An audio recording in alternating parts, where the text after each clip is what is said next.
that we've heard a lot from the two of us, and we have heard a lot from Jeremy recently. So. I think Jeremy may have fallen asleep. I have nothing to add.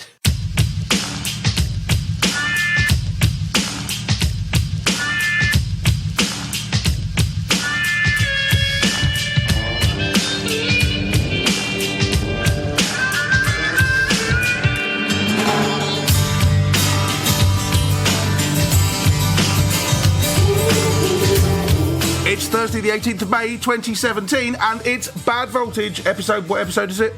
10. Bad Voltage episode 10, season 2. Welcome to the show. I'm Stuart Langridge. With me are Jono Bacon and Jeremy Garcia. How are you chaps today? Very good. Fantastic. I'm always impressed when you say the date for the day we actually release it, because it's not that day right now when we're recording this. And it just throws me for a second, because I have just a brain the size of a pea. Unbelievable PhD levels of calendar mathematics, being able to add 1 to a number. Yeah, is that a fence post error? Anyway. The Mayans eat your heart out. So, what are we talking about in this episode?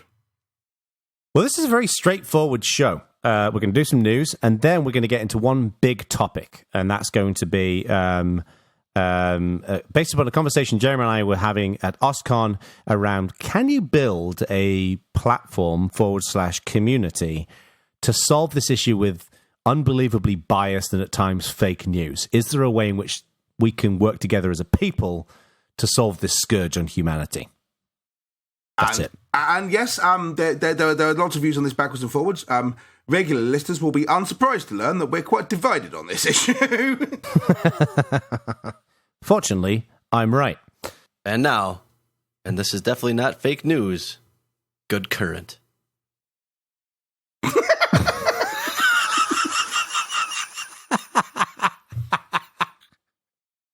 You idiot.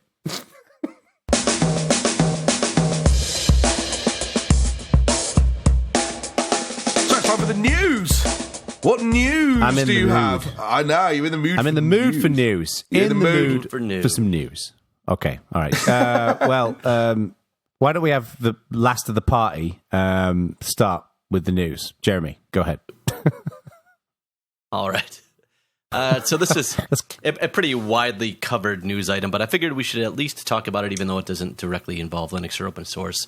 And that is the WannaCry or WannaCrypt, depending on which news site you read, which is a malware, or actually, I guess a little more correctly described, ransomware, that impacted many hundreds of thousands of Windows computers across over 150 countries, is what they claim. The last number I saw, I think they were up to 400,000 machines. And interestingly, the number of bitcoins received was approaching $100,000 the last time I looked. And it was a vulnerability in the SMB protocol that originally, interestingly, seems to have been discovered by the NSA, and they were keeping it as a 0-day, but that recent shadow brokers dump kind of released it. And so it didn't impact Windows 10, which is surprising how many people, I guess, are not running Windows 10. I don't really pay attention to Windows stats. But it covered, I think, everything before that. Now, a patch for Vista and Windows 7 and Windows 8.1 was released in March. And since this happened, they went through the somewhat unprecedented, I believe, process of they released. It's not somewhat unprecedented. It's supported versions of Windows all the way back to XP. They released a patch for, which is good on them for trying to unbelievably unprecedented. Yeah, but so what do you guys think about it? There's so many different aspects of this between the NSA aspect and the 0-day, and it seems like Microsoft is kind of calling out the NSA, which seems like tempting fate a little bit. But I honestly, to be honest with you, I haven't been paying attention to any of this. It just hasn't, for some reason, this hasn't massively captured my interest. There's been other stuff that I'd be more interested in, so I don't know anything about this. It was interesting. I mean, you guys suggested that when I stood on stage at Bad Voltage and had a Bad Voltage Live, had a go at the TSA, that was daring. But nowhere near as daring as Microsoft deliberately calling out the NSA for hoarding 0 days. Seriously? Big nads. But, I mean, to be honest with you, this is just...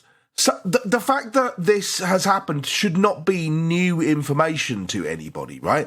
People have been predicting for years, the whole time, that you need to upgrade, you need to stay on top of security things. Otherwise, what will happen is your machines will get owned, and this is just it happening, right? It's again an example of the fact that most security stuff tends not to be some kind of brilliant discovery. It's going around finding people who haven't updated. Someone who was patched up to date is fine and would have not been affected by this. In the same way that the easiest way to steal cars is just to find cars where they've left the doors unlocked. This is just the same thing.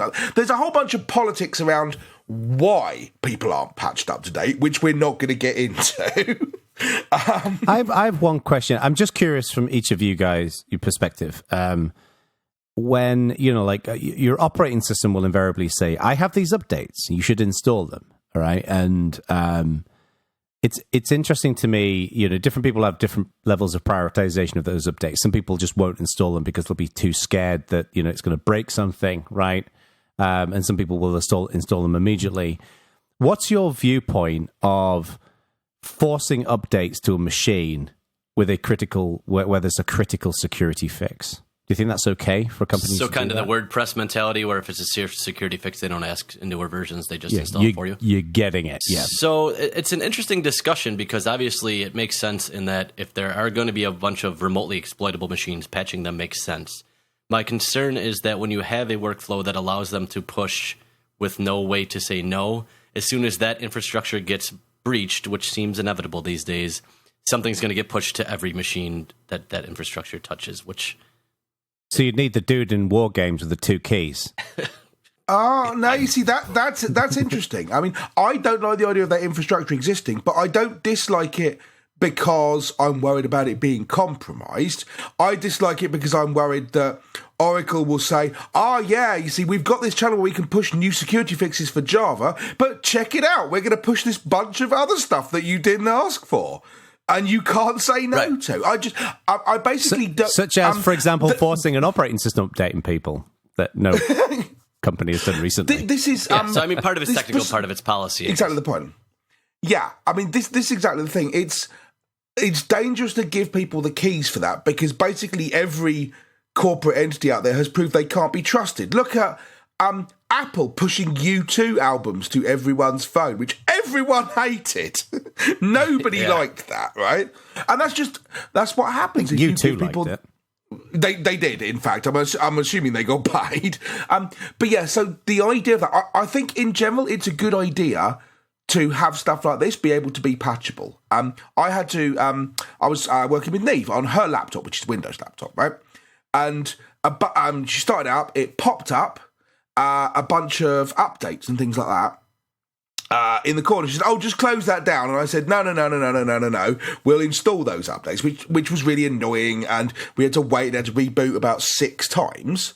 But once we'd done that, I said, that took a long time. How often have you been running the updates? And she said, I haven't done it for a few months, so I had to administer a fatal beating. And she's exactly the sort of person who ought to be being protected. Right. Interesting. So one final very quick question for you guys on this one. Do you think it will make one iota of a difference for people keeping things patched?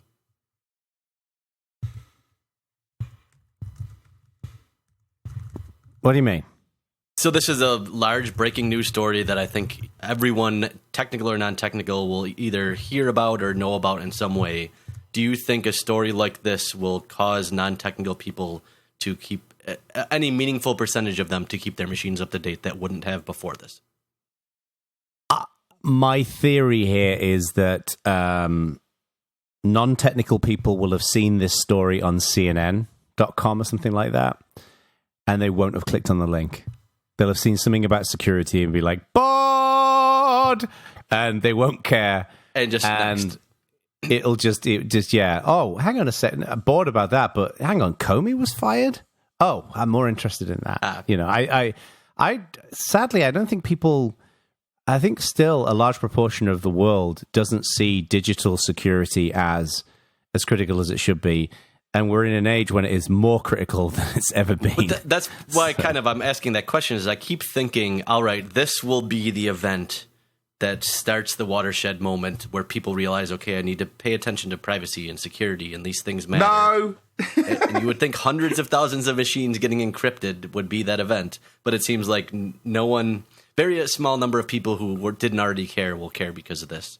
And then I think we're going to nope the shit out of that one. All right, well, that's my view. I don't know if on that semi-alarming note, what's the next bit of news? Should we move on? Yeah.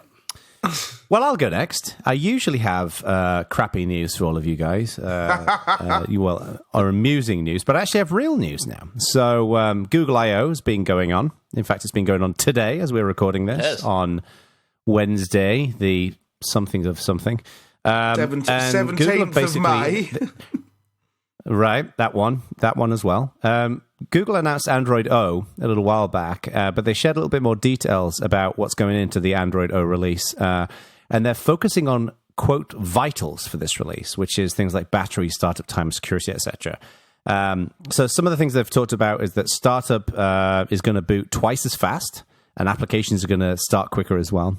Battery, they're going to have what they call wise limits to location and app activity. So effectively, it'll only be used when it's really necessary, as opposed to just being switched on all the time.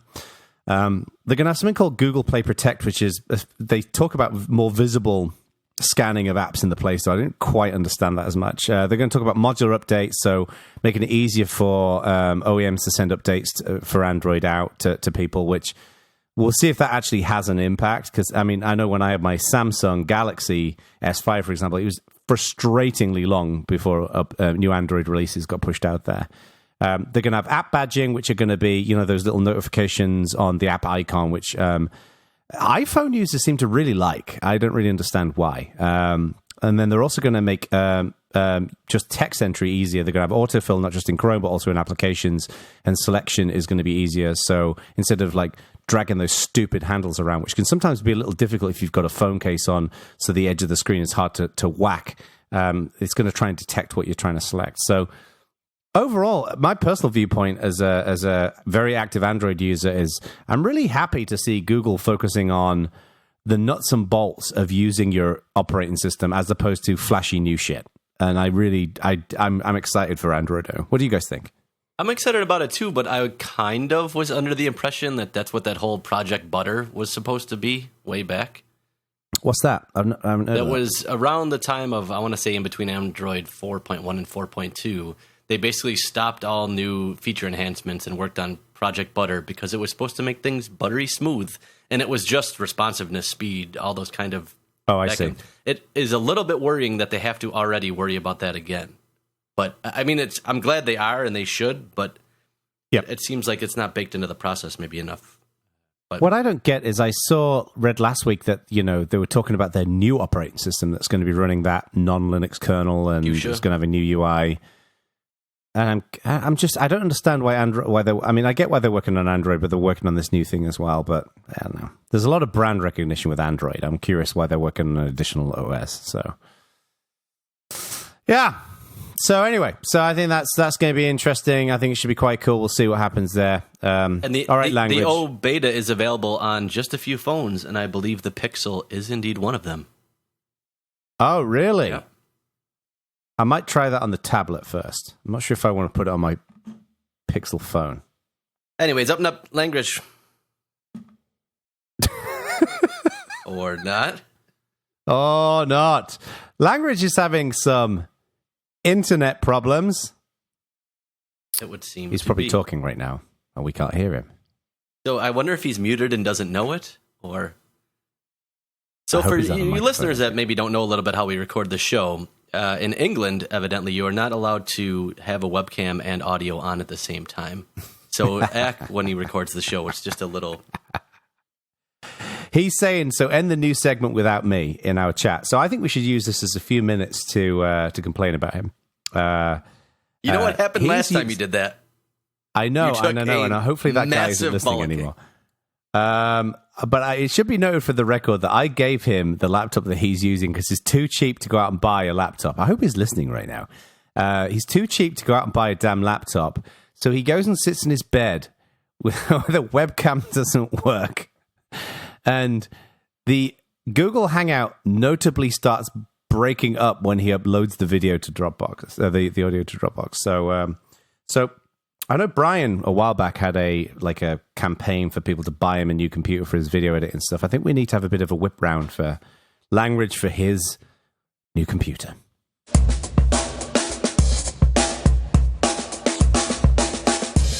Last week, Jeremy and I were at OSCON in Austin, and we were stood in this pretty cool bar after a dinner one night, and we started having a conversation about fake news. And something that's been rattling around in my brain for a little while is there a way in which a community service or, methodology or something can somehow get the balance back in how people are evaluating news? And I thought it might be interesting to share this idea of how it might work, which I'm not entirely convinced is going to work. I know Jeremy is phenomenally cynical about this, and then Langridge, I'm going to go out on a limb here, and I'm guessing he's going to be pretty cynical as well. No. I think a problem which is currently baffling the finest minds of our generation, has possibly unseated a couple of democracies, is perhaps the greatest threat facing us today, is fixed by Jono sprinkling the magic waffle dust of community on the top of it. Do please explain your plan. Well, just we're like that. obviously Segment we're over. We're in agreement then. So this is the problem in my mind that we've got, is that there is now, as we've discussed in the show, without getting political, I'm pretty much down the middle, right? I'm not a Republican, I'm not a Democrat, I'm not Labour, I'm not Conservative. I think there's goodness on both sides. I think there's bullshit on both sides. I evaluate individual issues and make a decision about them. I think that is the right way to think. I think having a blind partisan attitude towards stuff is harmful. Now, the problem we've got today is, I would say, on both sides of the fence, a lot of the news that is being reported is fundamentally biased in one way or the other, right? You get some people where everything Trump does, as an example, even if it's a seemingly minor thing, is seen as this massive problem and conspiracy. And we saw the same thing with perspectives on Hillary during the election as well. I'm sure, and it's happened all over the world. So my theory is that if there is a piece of news that is published on CNN or Fox News, wherever it might be, is I think if people are provided with the very best evidence of both sides of the argument, they can make their own determination. Now, it will not prevent against people who are biased in one way or the other. There's going to be some people you can give them all the evidence in the world, and they're going to see it through their own lens, and that's fine. This is not designed to do that. But my theory is, if there is some way in which people can be presented with as an objective set of evidence or facts or arguments as possible, then I think that's a good thing. It doesn't necessarily solve all these problems. My example in some ways is there's a magazine called The Week, which my ex-girlfriend actually used to read, and that's how I discovered about it. And what it would do is it would present a news story, and then it would show snippets from different papers around the world, some of which were more liberal, some of which were more conservative. So this is my idea. Imagine you have something akin to Reddit, right? So people can submit an article. Let's say, the recent article, Comey fired by President Trump. And what people can then do is, within that article, you can submit, well, this is one piece of the story, such as a discussion that happened, or here is something that pertains to a piece of documented evidence that pertains to this, or whatever it might be. And some of that will be in support of a conservative view, and some of that will be in support of a liberal view. And those things effectively, through some miraculous means, which we need to figure out, will get upvoted. So the most interesting and pertinent pieces of content move up to the top. So the user experience here is that you hear about this story, such as, on CNN, Comey getting fired. And you can go and you can see, here are the salient story points, and then you can make a decision yourself, right? And I appreciate there's all kinds of bias in people can rig the votes of how things get upvoted and how do you define what evidence is. But to me, there's no perfect solution here, but something is better than nothing. Right. So that's the idea. Just because we don't have a perfect solution doesn't mean you can't ask to make things better. But I see a couple of immediate problems with this. I think the first thing is we have to distinguish between truly fake news and bias in the media. While they're both issues, they are really distinct issues, I think. And I will concede that as the problem of fake news is clearly out there now, I think fake news will probably skew more and more towards highly, highly biased, lightly not fake news. But I think clearly fake news and highly biased media are something we have to treat a little bit differently. On that note, though, Jeremy, do you think that there is that much of a distinction, or is fake news? I think there's the moniker of. Do you think the moniker? I mean, there's clearly things that are just outright bullshit, yes. like Elvis is alive and well. But do you think there are? Is it not that people are using the term fake news for just news they disagree with? No, they are, and that's the problem. Is if everything's fake news, nothing is fake news. So I think you need a definite fake news that is clearly unsourced, clearly factually made up, incorrect nonsense that it has no basis in reality. And biased news is people interpreting things in a way that behooves them or fits their political worldview or whatever it may be. But those are two different things. So to pick an example of this, right? An example of biased news. If I take a Democrat's point of view of this for the moment, US Democrat, right? A biased piece of news is saying that it's talking about Hillary Clinton's emails, right? And saying that's terrible and she should be president because of it. Fake news is talking about how Hillary Clinton is running a child sex ring out of a pizza parlor. The problem is that there are people who genuinely believe that to be the truth. Right, and as I said, earlier on, this system will never solve that problem, right? But they're going to, in my mind, those people, by and large, are going to be somewhat the fringe. So I think this gets to the bigger problem, and the part that I don't know how to fix is that people. So I would use whatever it is that you would come up with if it gave me a truly objective. And everyone has their biases, but if it kind of, you knew the biases involved and the left said the left thing and the right said the right thing and they were factually correct and you could come to your own conclusion, I would read that. Almost nobody would. People don't want that. People want politicized news now. That's become clear by the media outlets that are now popular, right? It's almost, people now think of news, I think, as a capitalistic paradigm where it used to be if your local baker didn't make bread you liked, you went to the next baker. Now, if you don't like what you're hearing on the news, you change the channel to something different. And that's a cultural problem that is becoming more and more ingrained in something that is A, alarming, but B, I think going to be very difficult to fix, and no algorithm, no crowdsourcing, no human editors, nothing's going to fix that part of the cultural problem. And that's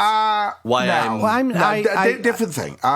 There were two approaches you can take it. I imagine I spot you, Jono, the massive thing that it's even possible to build this, which I really don't think it is.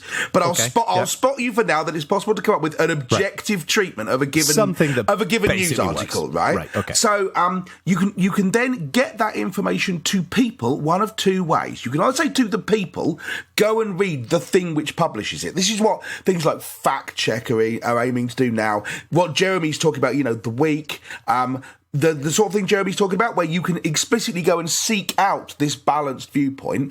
And yes, I believe Jeremy would read it, I believe I would read it, I believe hardly anyone else would. The other way of doing it is something like what, for instance, BuzzFeed have done with their Outside the Bubble thing, where they explicitly publish views from around the rest of the web, from other newspapers and so on. They'll say, okay, here's an article, here's someone else's view on it, here's a couple of lines summarising it and a link to it, right?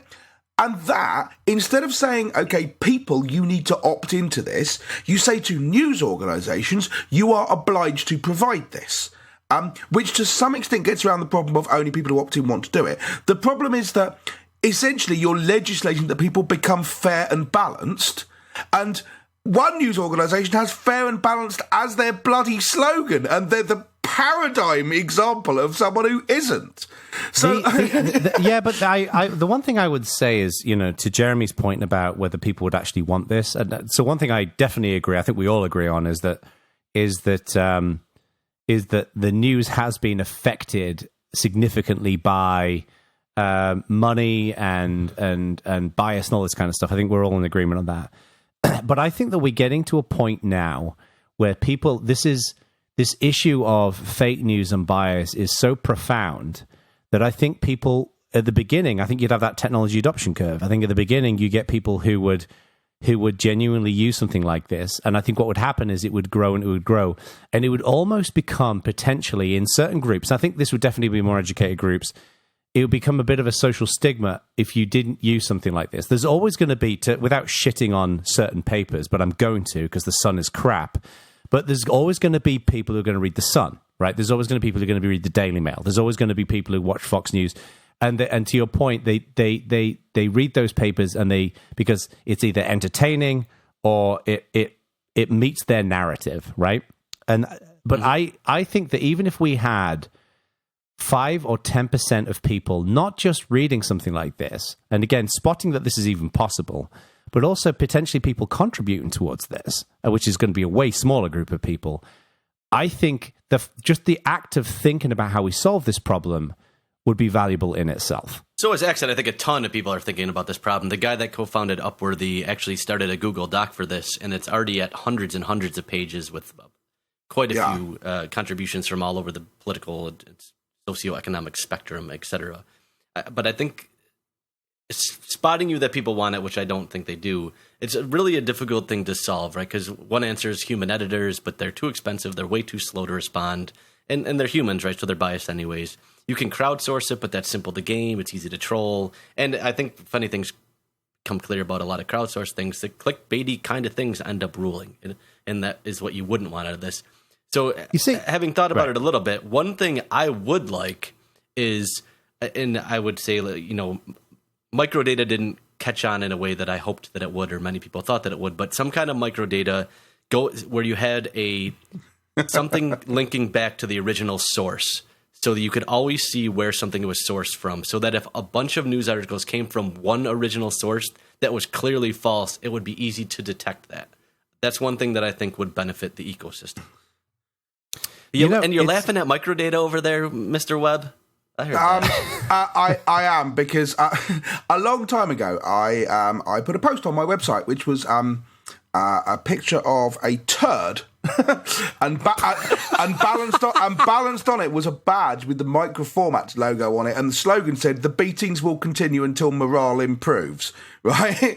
People keep insisting that the solution to this kind of problem is if everything was just all marked up with RDF, then it would be fine, right? It's a social problem. It's utterly not a technological one. Well, and I agree with that. To me, this issue here is a social problem. It's not a technology problem. And I actually think people are... I've not looked into what the Upworthy guy is doing, but I think it's easy to overthink this, right? So I'll provide a comparison. People talk a lot of shit about Reddit, and have done for years, but I actually think that Reddit as a platform is actually reasonably okay at with certain, like, there are exceptions. There's shitty subreddits like Coontown and the Donald and stuff like that. But as a general rule, the thing that's unique to me about Reddit is generally the most interesting content does tend to bubble to the surface of the subreddits that I tend to view. And it's one of the only sites where I read the comments, right? I don't read the comments on any news site, on any YouTube video or anything like that, because it's garbage.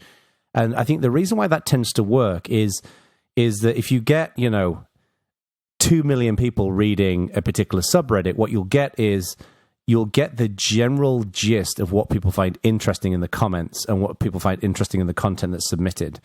I think that even just having a way in which people can submit news and people can submit, I guess what you could say is evidence that is relevant to that news. My theory is that what will happen is the community that's interested in that, which will be small at the beginning, will downvote things that aren't considered evident. The hard thing is articulating what that submission is in support of the news story. The reason that won't work at all, and to me as a non-starter, is that the news cycle is so quick that by the time all that happened, it's yesterday's news and nobody cares. The damage is already done. I had this idea once. That's a good point. I mean, my parents read the Daily Mail, right? And they've been doing so for a number of years, and there's been a marked shift in some aspects of their politics over the course of that reading. And I thought to myself a couple of times, what I'd really like is someone to sit there and buy a copy of the Mail at 5 o'clock every morning and then go through each article and for each one write a little paragraph which says, this statistic they gave, here's a counter-argument to it. This thing that they've said there, not actually the truth. This thing they've said, they've exaggerated the numbers. This thing they've said, they disagreed with it last week when these other people suggested it, right? Essentially, the kind of thing BuzzFeed's doing, the kind of thing Jono's talking about having. Someone do that and then go through and staple it in the paper. So when they read it, they get this little kind of... And call it the eclipse. Yeah, you call it the quiet voice, right? It just, I'm sure, I wrote a blog post about this. I was sure XKCD did it had have a turd in it? It did. This one did not have a turd in it. But I thought the idea for this came from XKCD, but I can't find it.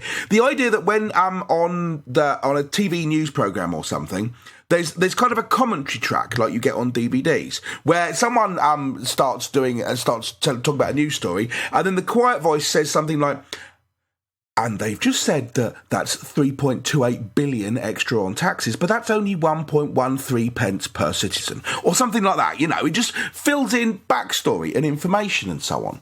And it would be a really good thing to do, but you have to be able to do it within about 10 minutes of the story coming out. And as Jeremy says, you can't do that. If I went round to my parents and said, that copy of the Mail you read 3 days ago, here's the community marked up edition, they wouldn't care. You've got to have it done by 8:30 in the morning. And so you need an army of people who are going to do this. And I don't get where the money's coming from, because no one believes they want this. Certainly no one wants it enough to pay for it. Right. The thing is, as well as, you know, I mean, I think these are all good points. Which is one of the reasons why I thought this could be an interesting discussion. And I think Jeremy raises a really interesting point about the timeliness of the news. I think the thing is that there is such a rapid fire amount of news stories or news articles that are coming out that the more I think about this, the more it shouldn't be tied to an article, right? Because, you know, you see this on the politics subreddit on Reddit, obviously, where they'll kick off a mega thread and they'll list all of the news articles that pertain to that thread because they want to avoid having tons of different individual threads. And, you know, for a given article, like my example of Trump firing Comey, there may be 30 articles listed. So it would have to be around the story as opposed to an individual news item. But I actually think that I think what would happen is this site would, or whatever service this is, would be primarily useful for the big stories. Like the Comey firing, as an example, is not going to go away. It's going to last for a while. But then you'll have an individual thing, which may be a much shorter news piece. And I think the good stuff will generally bubble up to the top. This is one of the reasons why I think, you know, without nerding out on community management stuff, which I never do, this is why I think crowdsourced content is interesting. Is that I think in some cases, the crowd can offer value.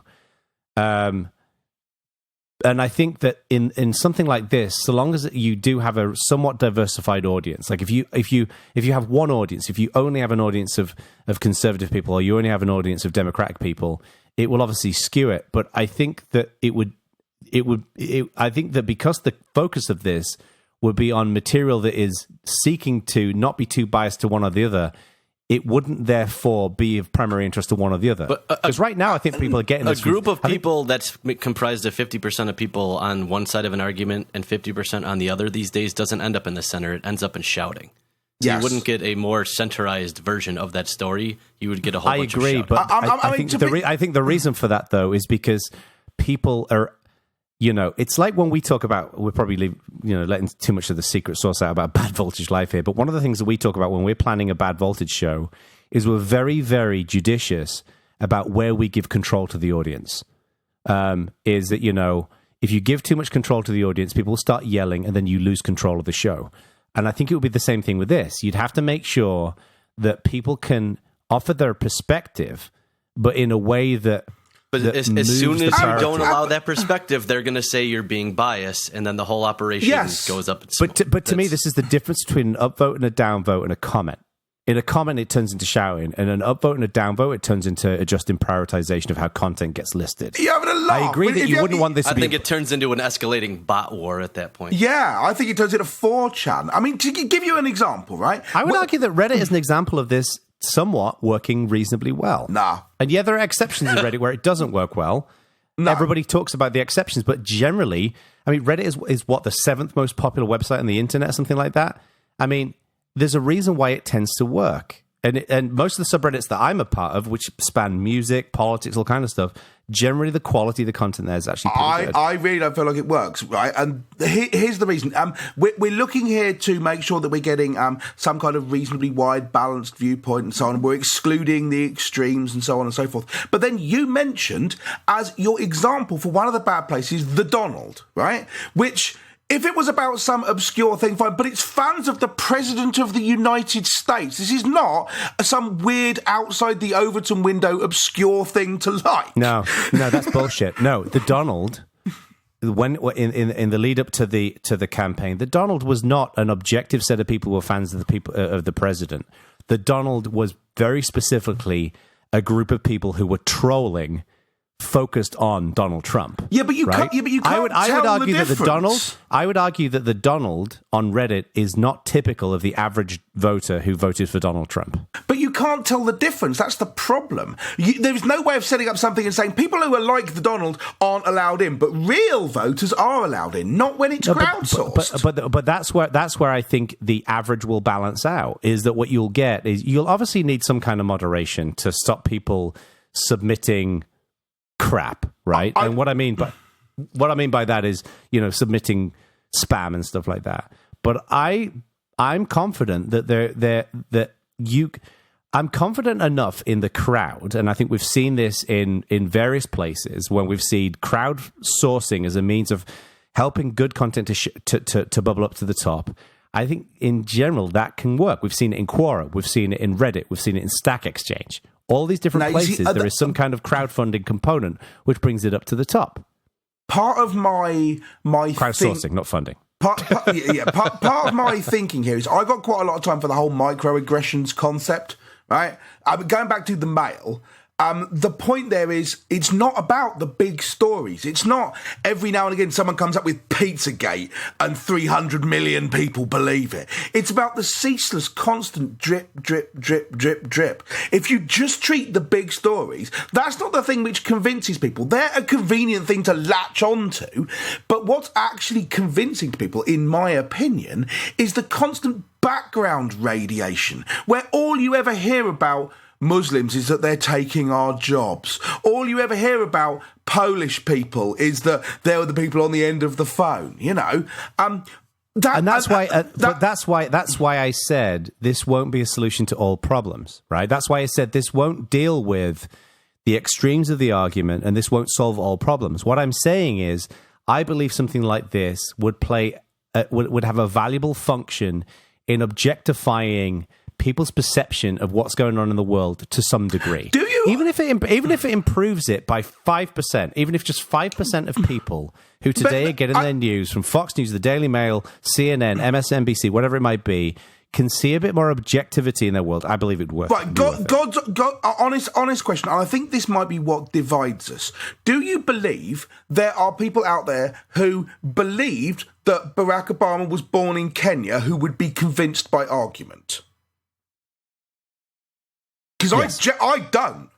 I think anyone who believes that is already proven that they're just going to be resistant to argument. You think maybe that the point is that it's not that they're resistant to the argument, it's that they never heard the opposing viewpoint. I think what it is I think if and I'm going to base this on some people who I know and I'm absolutely not related to. I think there are some people who just live in an echo chamber, right? And I think they're good people who have good intentions, but what they hear is they hear the same shit perpetrated over and over again. And I this is not a slur against conservative people only. This is absolutely the same case on the liberal side of things. There is as much of a fucking echo chamber there. This is why I find it personally so frustrating, because I'm not on either side of the offense. And I see people bickering about how the other side is so one-dimensional and they only see it from one perspective, and they're as equally guilty as each other in many cases. But I would argue that your example of the Obama being born in Kenya thing, there will be a proportion of everybody who thinks that, who has that viewpoint, a proportion of those people will genuinely believe that's the case, and no amount of evidence or argument will persuade them otherwise. And the reason why they think that is an active hatred towards the towards Obama, right? But I think there's a number of other people who are like, well, I heard, I heard Donald Trump talk about it, and I heard Rush Limbaugh talk about it, and, my uncle said this, and my brother said this, and then what happens is the echo chamber that reinforces that. I think that, I don't believe that I am being naive in people, but I think that a significant number of people genuinely only see things from that one perspective. And when I've been in cases where people have presented that, I'll give you an example. Someone who I know raised the issue of the pizza parlor child pedophile ring thing that went around, right? He raised this in conversation. So, well, I heard this about Clinton. And I basically rattled off 2 or 3 pieces of evidence that said that was not the case. And it's like, really? I was like, yeah. Oh, I didn't know. And his mind was changed already. Now, that doesn't necessarily change his political affiliation, but he's a good guy and is objective, and he took a perspective from that. But he had to be in a position where someone was willing to put that in front of him, and that's why I think something like this would be important. To me, there's a lot of stories about this kind of thing, about people who voted for Brexit and then realised afterwards that it was a terrible idea. People who voted for Trump and then someone came out and said, hey, you know what? All that stuff he promised isn't necessarily the truth. And they went, oh my God, really? I didn't realise, right? It feels like a great story to read from my side of the fence, right? The whole idea of buyer's remorse. But I think it's a fantasy. It's what we'd like to believe rather than actually the truth. Why? Why do you think that? Because in general, I tend to assume of people that they're smart enough to make decisions. I don't like basing my political choices on the idea that people who don't believe as I do must have been duped. That doesn't answer the question. Why do you think people think like that? Why do you think that? What? Explain. Why do I think people think like what? Well, here's the thing, right? Let me rephrase this. Imagine someone built this thing that we're talking about, right? Yep. And it didn't work. What's the worst thing that's going to happen?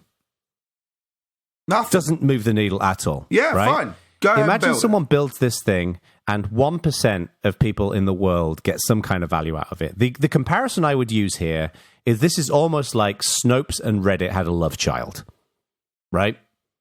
Snopes is fundamentally about providing some kind of evidence towards a urban myth or a fallacy, but Snopes has kind of gone off the rails in recent years, right? Yeah. And Snopes is not a scalable model, as we've seen, right? But what's the worst case scenario that can happen with someone building something like this? It doesn't work, but I don't see any reason not to do this, right? Register snedit.org and get to work.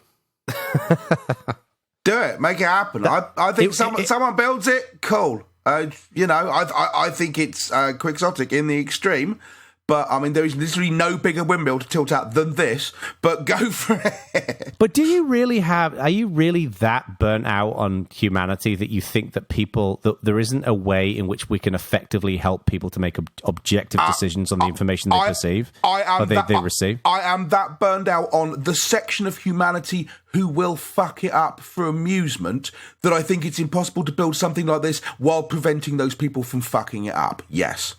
And what section of humanity is fucking up for amusement? Like, are you talking about trolls or what?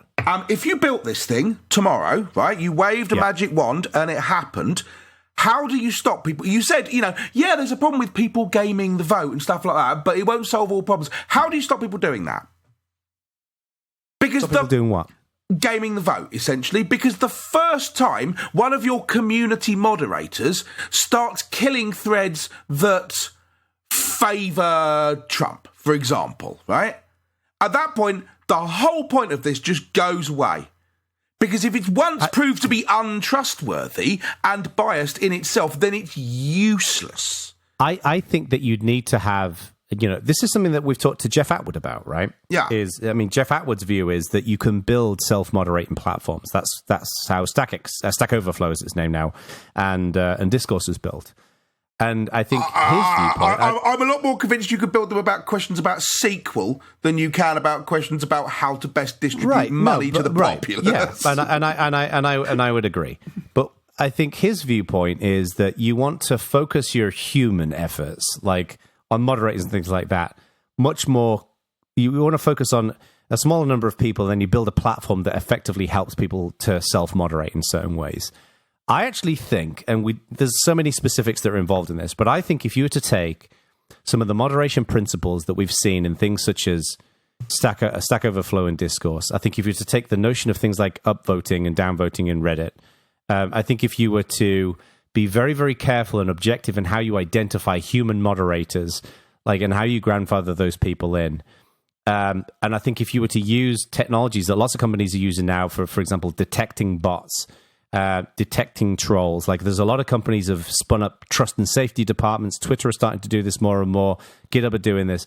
I think the amalgamation of those different things could create a platform in which you could prevent. You'll always have some of that shit coming in, right? That's not in question. Hang on. I think there is a distinction. If you look at, say, the stuff that Twitter are doing, they don't think they're trying to stop anonymous pile-ons of things, and that's a very good thing to do. But killing people who never even bothered to set a photo, an avatar, that profile kind of image. But then completely separately to that, there was an article in the Guardian last week. I'm not sure I believe this article, but it presents a much more worrying viewpoint, right? Which is how much the UK electorate were data mined and manipulated to vote for Brexit. Right. Right. I'm not necessarily sure. If you read the article, it's quite interesting, by Caroline, someone I think her name is, or Christine, someone. Cadwallader, I think her surname was. I'm not sure I necessarily buy the thesis that she's putting out, that it's all this huge, big conspiracy. But there were undeniably a whole bunch of people with really sophisticated data mining techniques, really large data sets. It happened outside the UK, so it didn't apply. The UK election laws didn't apply. You had a bunch of organisations working together in technical violation of the laws about collaboration and so on, right? And that, to me, is what happens if you get people with the kind of 4chan mentality. But actually, Twitter should not be able to stop this kind of thing by blocking people who didn't bother to set an avatar photo. I agree. Because what you do is you just set an avatar photo. If you imagine people who didn't do stupid things, there's no real motive to do that on Twitter just to have a go at Leslie Jones because you didn't like her performance in Ghostbusters, right? Right. But there really is a motive to do it if what you can do is control the way people think about the news. I don't think most people are that nefarious. I think the trolling that you see on the internet is people just fucking around. Well, yeah, but you don't need most people to be that nefarious. You need a guy who's got a bunch of money and is that nefarious, and then he gets to run everything. Dude, that is such an unbelievable edge case. You're going to get the the master troll with a lot of money who's going to mobilize. I mean, you get people like Milo Yiannopoulos. No, right? no. I don't mean people like Milo. I mean people like Rupert Murdoch. Oh, come on. Not that he's a troll, but that he wants to control the flow of news to people. Absolutely. Well, what he's done is he's built, without derailing this into, News Corporation, he's basically built a platform that serves his political perspectives and serves an audience that shares their political perspectives, right?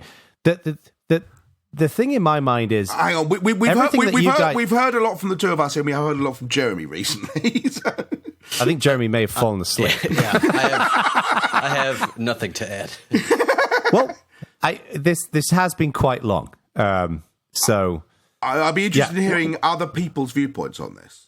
So here's a couple of things.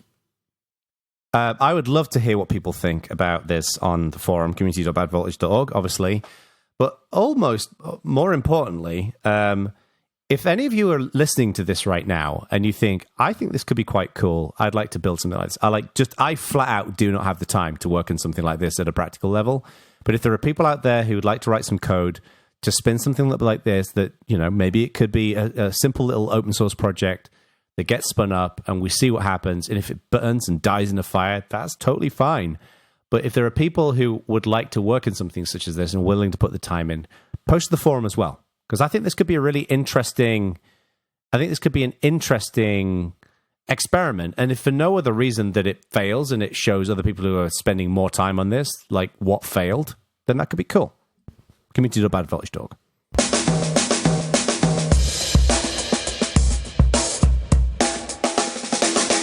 So here's the thing, right? You know how... everyone stopped caring about the free software nature of MP3s years ago. They're now out of patent. Can you believe it? Right?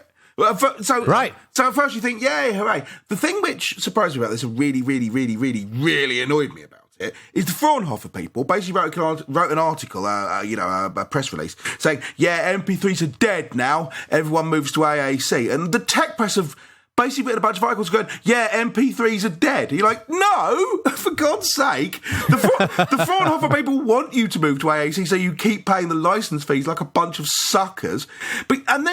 So people like Gizmodo just publish things saying, yeah, MP3 is dead, man, move on to AAC. And so there's a bunch of people on Twitter and things going, oh, wow, MP3s, wow. But I really like them. That's a shame that they're dead. You're like, fulfill your responsibility, stupid tech journalists. And really, really infuriated me, that. And the only decent person I knew at Gizmodo is now not at Gizmodo. So I saw this news when I saw the incredible announcement that Fedora was now going to have MP3 support. I know. And I was like, actually, when I saw rock out like it's 1998. Now with MP3 support and support for, I don't know, freaking Alta Vista. Whatever it might be. That's not fair, because that would be unfairly, working with things. Actually, what they've got kind of a portal page which leads you to Alta Vista or Hotbot.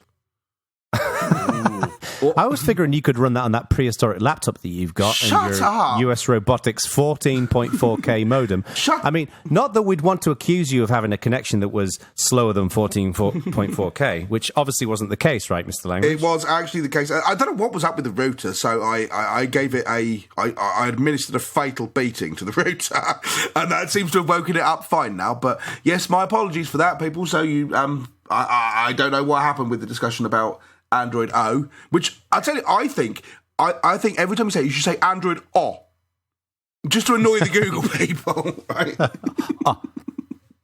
It's like that Fascio sketch. Oh, suits you, sir. Exactly. Yeah. So but that's why. Actually, speaking of routers, I had an incredibly infuriating experience 2 days ago. I was sick a few days ago, and this was the evening in which the plague arrived on the Bacon household.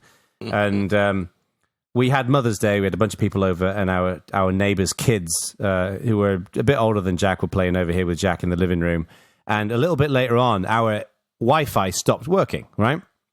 And I reset the router, didn't come back. I tried to, I rebooted it, tried to reset it. Just it wasn't happening. Like, the thing was spinning back up.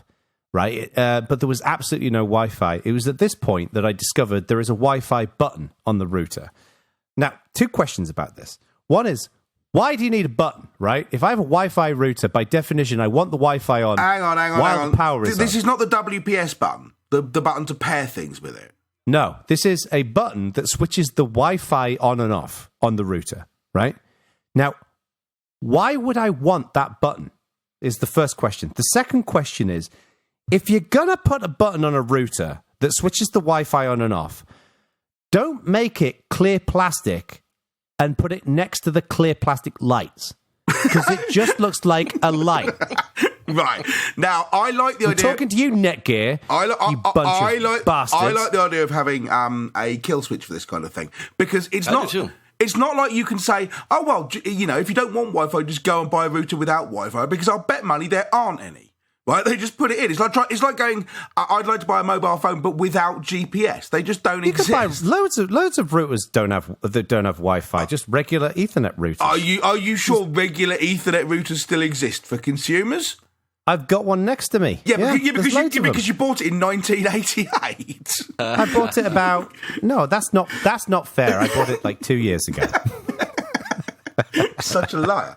But it's true. I did actually buy it 2 years ago. But I like the it's TP-Link, which is toilet paper. I like the idea of being able to cut it off. You can say, I don't want Wi-Fi, turn it off. That's good. It should really be a hardware kill switch, not a software switch. Why would you do this? Why would I want to have Wi-Fi on if I don't need it? Why would you not need it on? Most people want Wi-Fi on all of the time in their household. You hear the word most in that sentence, right? It's there for a reason. No, hang on. When do you want Wi-Fi off? Well, let me put it this way. When was the last time you switched off Wi-Fi in your house? About half hour ago. I was just going to say he just did. Yeah, you were rebooting your damn router. During this call, he did exactly that. That doesn't count. When was the last time you knowingly wanted Wi-Fi switched on? I consider your argument invalid at this point. No, come on, answer my question. Last time I turned the Wi-Fi off was ages ago because I like having the Wi-Fi on. You have just proven my point. Hang on, your argument is that because I use Wi-Fi, everyone else does too. I'm gratified to find that you believe I have such an influence on the world, but if that was really the case, then Fry's Turkish Delights would be cheaper than they actually are.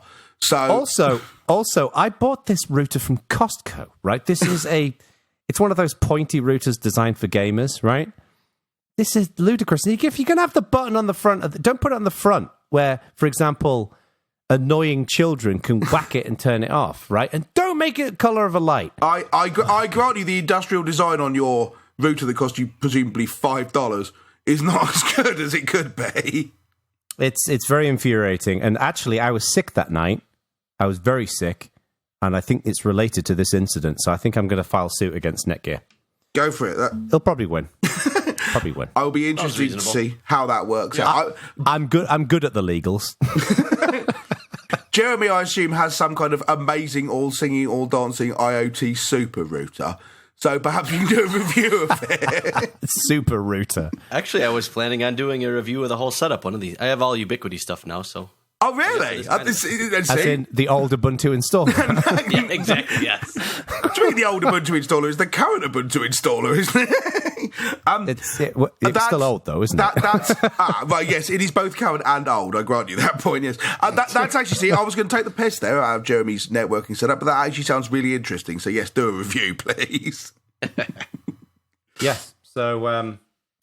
do we have anything else? Well, we went to OSCON. OSCON was quite cool. It was good to hang out with the usual crowd. Do we have anything to share other than that? I mean, went to OSCON. I don't know if there's much to say. I assume it's just OSCON the same as it always is, right? Did anything Austin OSCON, so they're going back to Portland next year, so. Yes. Did anything of even vague interest happen? I mean, I thought it was the usual, it's the usual OSCON. It's, pretty good content, great crowd. Yeah, I mean, it was. I enjoyed it. I thought always it was as good as it usually is. Yeah, so good work, O'Reilly, for that one. Yeah. It was a little quieter, but there's like 3 conferences going on. I was going to say, it was timed pretty poorly, just in regard to other OpenStack was going on and Build was going on, so it's quite a bit going on in 1 week. Yeah, because you would have thought quite a few people would be at Build, right? Yeah, and OpenStack, there was 5,000 people or something at as well. So really, 5,000, 5,000 and 6,000, I believe, was there. Wow, yeah, it's big. Yeah. Damn, that is a lot. That's a lot more than I thought there were people who cared about OpenStack in the world. So, yep. So, but no, it was good. It was good to hang out with everyone. I got a Google Home. Jeremy got a Google Home. I think we're going to probably talk about that in the next show. Share some thoughts on that as well as assistance. But yeah, I don't have anything else to talk about, and I'm hungry. So should we stop this? Right, end of the show. Thank you very much.